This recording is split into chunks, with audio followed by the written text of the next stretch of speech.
E aí, pessoal, e saiu a lista de relacionados para o jogo, com muitas surpresas, como a gente pode projetar o time do Grêmio que pega o Aimoré. A base está sendo valorizada? Vamos entender um pouco a partir de agora. César Cidade Dias falando de Grêmio aqui no YouTube, papo de gremista para gremista. Depois do treino da tarde, o técnico Wagner Mancini divulgou a lista de relacionados para o enfrentamento do Grêmio contra a equipe do Aimoré pelo Campeonato Gaúcho. Jogo que, em princípio, seria para utilização de reservas, para utilização ou para uma nova forma de fazer com que o grupo pudesse girar e posicionar-se em novas situações. Era isso que estava sendo previsto e era isso que se imaginava. Mas a lista tem nomes surpreendentes. Em cima dessa situação, a gente precisa ponderar e entender o que está mudando no plano do Grêmio. O que mudou? Se a gente lembrar lá no início, a gente vai ver que esse momento seria um momento de posicionar até mesmo o time de transição para dar uma folga, mas não foi o que nós vimos. Alguns jogadores ficaram fora da lista, mas nem todos. E essa posição ou essa linha a gente precisa tentar entender. Os goleiros, a lógica, Breno e Chapecó, são os dois goleiros do Grêmio. O Grêmio tem outros nomes, outras possibilidades, mas os dois goleiros, sim, Breno e Chapecó, vão se revezar. Tendência amanhã, inclusive, é que jogue Breno. Breno tem uma tendência de jogar. E em cima disso a gente pode começar a imaginar o grupo. Para as laterais você vai se surpreender. O Grêmio leva apenas um lateral direito para o jogo. Orejuela fora. Que nós temos Lucas Cauã e os dois laterais esquerdos, tanto o Diogo Barbosa como o Nicolas. Essa é a posição, a forma como o Grêmio começa a jogar. Tendência, Lucas Cauã, obviamente, jogando pelo lado, mas depois você vai ver também uma surpresa na zaga e, claro, colocando o Nicolas com possibilidade de jogar. A surpresa na zaga é porque o Grêmio leva Gustavo Marins, o zagueiro de pé esquerdo, que foi capitão do time na Taça São Paulo, tem a sua primeira oportunidade na relação. Bruno Alves, que jogou as duas partidas, também posicionado. Além dele, o que nós temos? Tonhão, que surge mais uma vez como uma opção. O que a gente pode é imaginar que Gustavo Marins e Tonhão sejam os titulares, em razão do uso do Bruno Alves nesses dois jogos. Mas não se surpreendam se a gente olhar Tonhão na lateral direita, jogando Bruno Alves e Gustavo Marins. Para mim essa é a grande dúvida. Vai jogar Bruno Alves e Tonhão com Lucas Cauã? Ou vai fazer uma posição de, improvisando o lado direito, colocar um menino na zaga?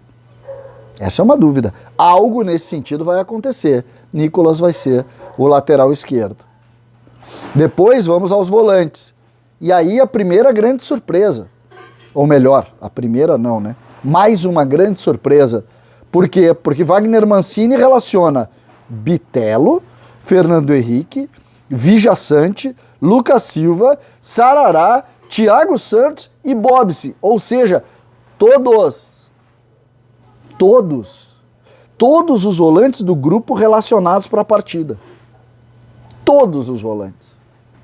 O Grêmio não conseguiu aqui entender, ou pelo menos não passa a ideia, de que vá poupar jogadores. Será que Thiago Santos e Lucas Silva vão a São Leopoldo para jogar ou para estar no banco de reservas? É uma questão que a gente precisa pensar. Aí a gente vai nos meias, Benítez e Gabriel Silva. Benítez mais uma vez relacionado. Aí a gente tem no ataque Rildo, Churin, Diego Souza, Ferreira e Janderson. E aí entra a questão. Os jogadores que estavam com Covid e que começaram a trabalhar no início da semana, na segunda-feira, estão fora do jogo. O Elias, o Pedro Lucas e também Heitor. Fora do jogo. O Grêmio, neste caso aqui, resolveu preservar os três. Nenhum deles. Obviamente que para o jogo do Juventude a gente já vai ter esses jogadores à disposição, mas nada aqui. E aí a gente chega no time. E como que a gente pode hoje projetar esse time? O que a gente pode fazer e imaginar para projetar esse time? A gente tem aqui o goleiro, Breno, me parece, pela lógica que a reportagem está falando e que a gente tem que imaginar. Então, Breno, pela a forma como está sendo tratado aí de permitir que ambos joguem. Lucas Cauã, Tonhão, Bruno Alves e Nicolas. Uma zaga diferente, apenas Bruno Alves repetindo o que jogou, já que o Grêmio tinha Orejuela, tinha Jeromel e tinha Diogo Barbosa. Volantes, eu vou mudar o time aqui. Eu vou de Fernando Henrique, Vijaçante. É isso. Agora, do meio para frente, Benítez, Diego Souza, Ferreira e Janderson. Eu não posso imaginar, por exemplo, que o Grêmio vai colocar o Diego Souza no jogo sem utilizá-lo. Para mim seria surpreendente, mesmo que o Grêmio esteja ainda construindo a sua pré-temporada. Essa forma de condução aqui é preciso sempre projetar além daqui. O Grêmio precisa projetar isso aqui imaginando claramente o jogo contra o Juventude.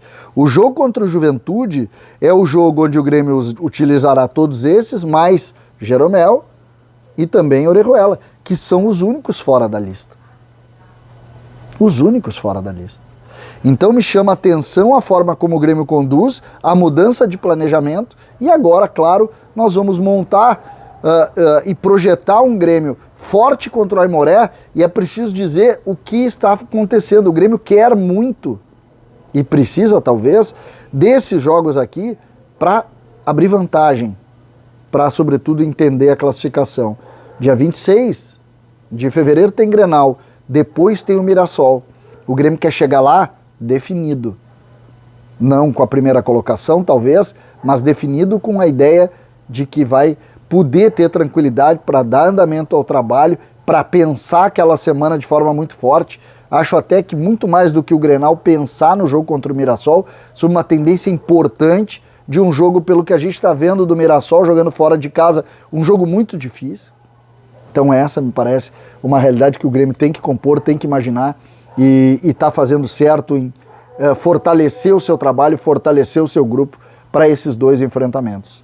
Jogos que eu considero jogos relativamente bons para o Grêmio, porque os adversários do interior são adversários mais fracos, mas jogos que, se o Grêmio não tratar com a devida concentração, a gente sabe como acontece, por exemplo, como aconteceu com o Internacional em Erechim, e isso pode causar algum tipo de dificuldade para o Grêmio. O Grêmio não quer correr risco nenhum. César Cidade Dias falando de Grêmio aqui no YouTube.